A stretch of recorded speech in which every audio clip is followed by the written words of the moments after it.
players leaving it all at Auburn. How have you seen them respond to that challenge? I thought pretty well. We had a good practice last night. They came out, looked sharp, and moved on. Started our preparation for Tulane last night. Are you glad that stretch, that first 8 games is finished and you got? No, I mean, I wouldn't. That's not how I think of it. It's just one game at a time. And, you play the schedule as it goes, and you prepare for each team as best you can, lay it all out there, and see how it goes. You shaken at all from what you saw on the tape from the Auburn game? Is there anything that surprised you? Shaken? No. Not shaken. I didn't think we obviously played up to our potential for whatever reason. It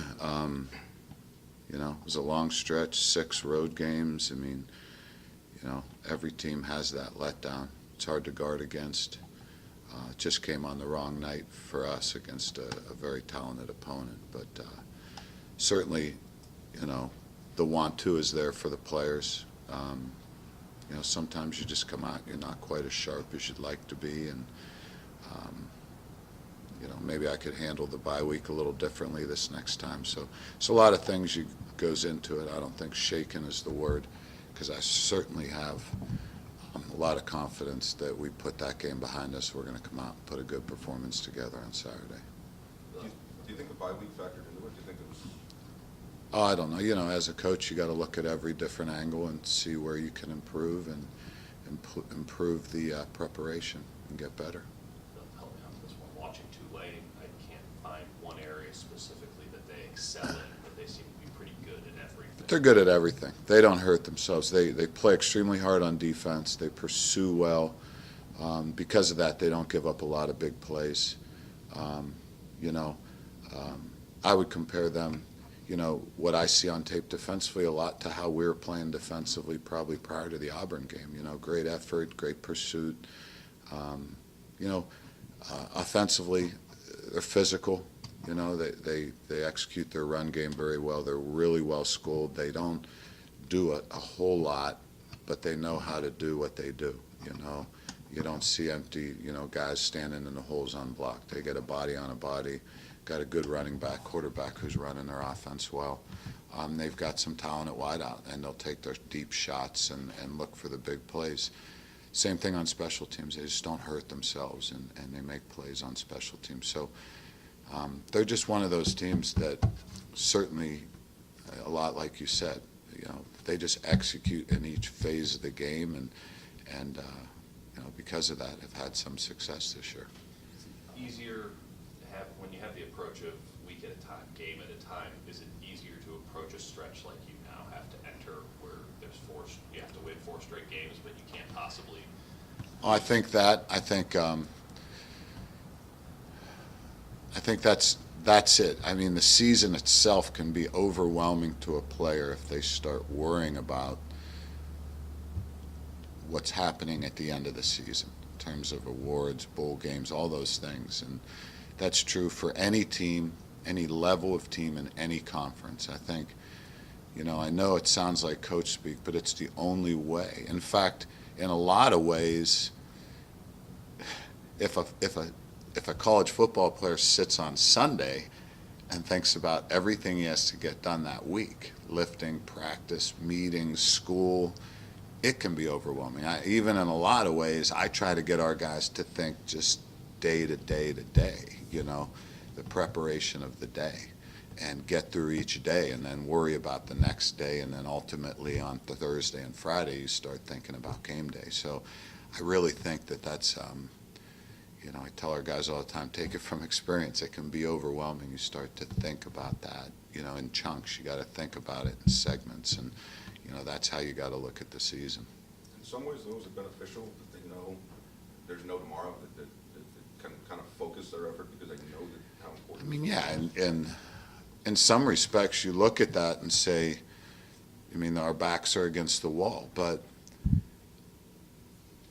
I don't want them to prepare any differently for Tulane than they did for Marshall or Middle Tennessee or Rice or any of those schools. I want them to prepare the same way, and my hopes is that we come out every week with the same mindset. our backs are against the wall. You know, whether we're 7-0 or 0-7 shouldn't matter in terms of our preparation and our mindset for that game.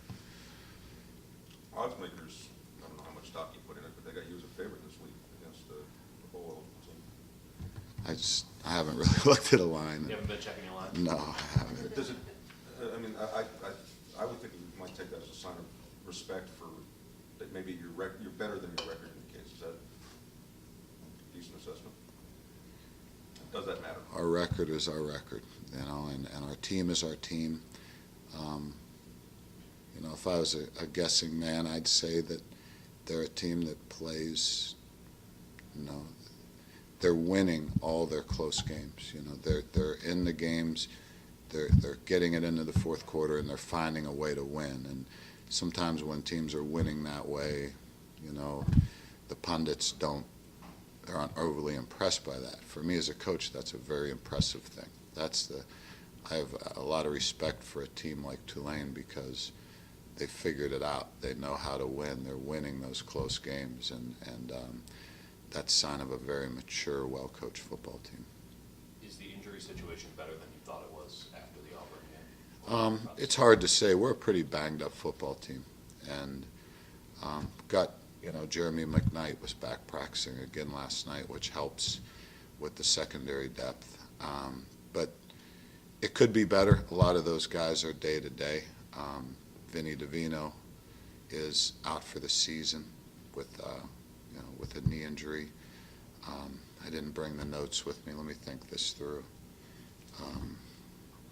Hakeem Ishmar is out for the season, you know, and he's a very valuable guy to us in terms of playing on every special team and the depth that he gives us there.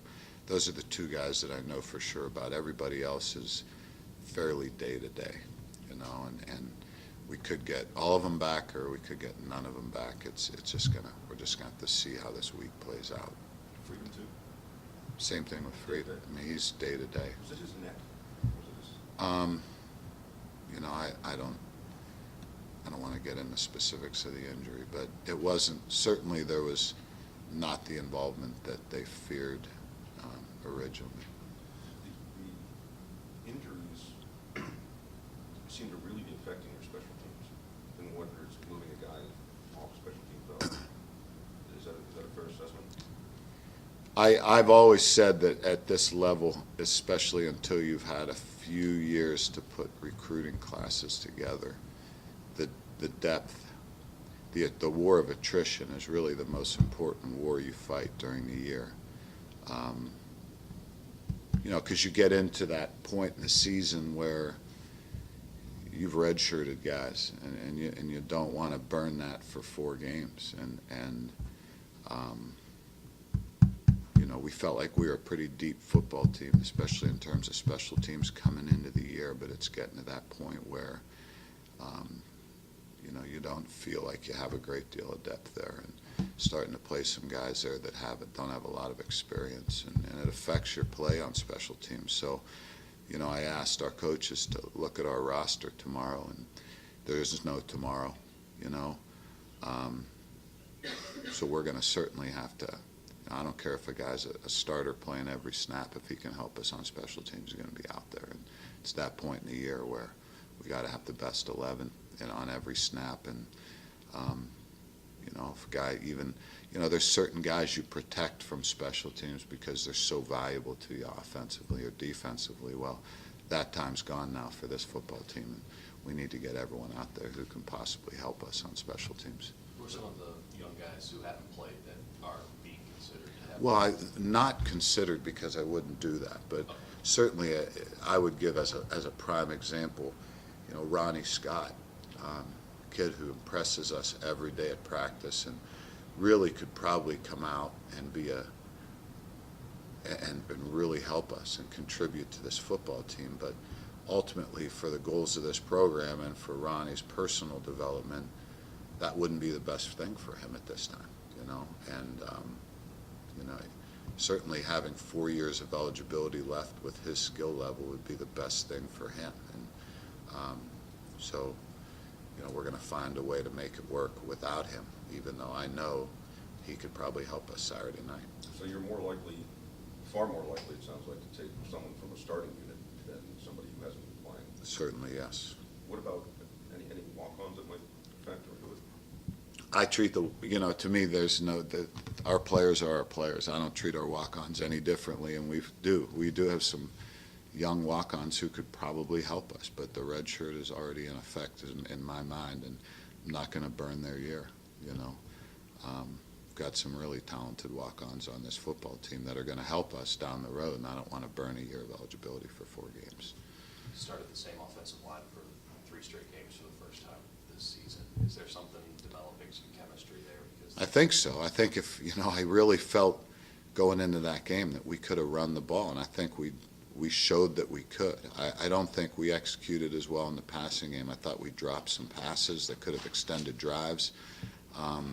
And obviously, our play defensively put us in a hole where, the running game didn't become what it was. But certainly our average yards per carry, we came right out of the gate and ran.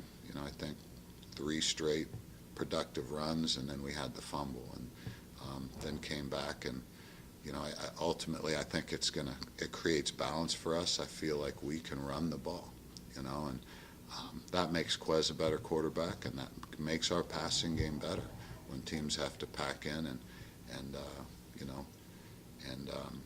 defend the run. And certainly it gives you a lot of opportunities in the play action game, which you wouldn't have otherwise. And with the way our tight ends are playing and blocking and catching the ball, it makes us much better offensively. Tony Moore got a lot of reps at the end of that game. Did he earn himself any more playing time through this home stretch with that performance? I think so. I think Tony ran the ball well.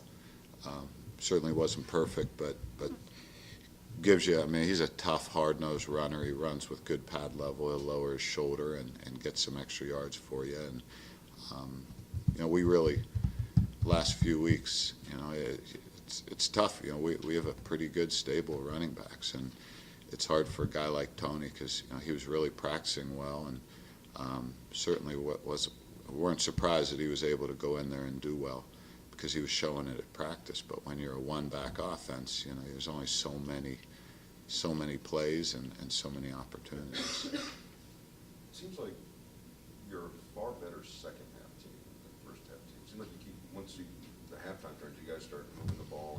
Is that a fair assessment? How do you change that for the kids?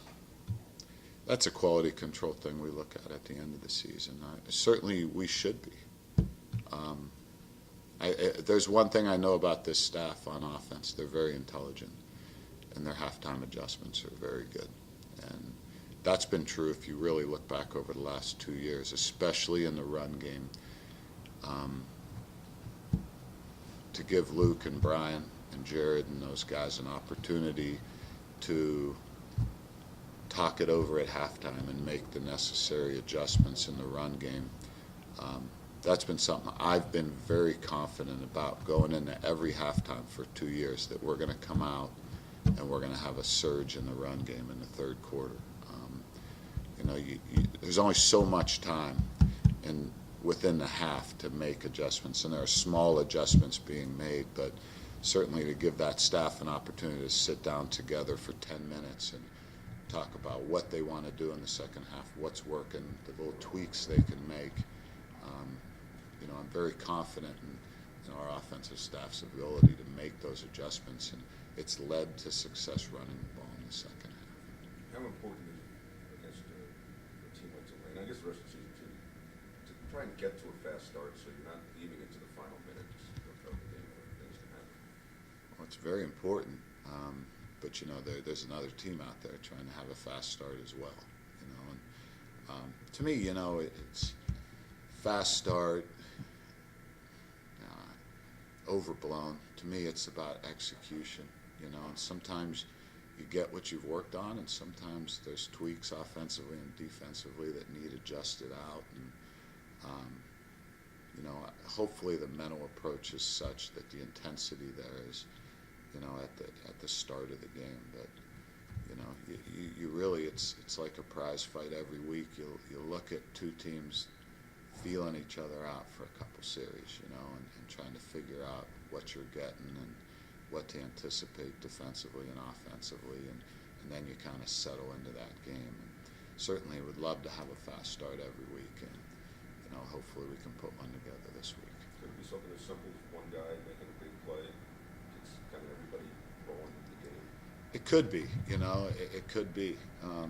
But what I've learned in my years that there's still 70 more plays to play, and you know, how many times have you seen a team come out fast and jump on a team and then relax, and the other team always seems to work themselves back into the game. So, you know, it's really a matter of focusing on the next play, and certainly don't get too high or low, you know, in the course of a season or in the course of a game.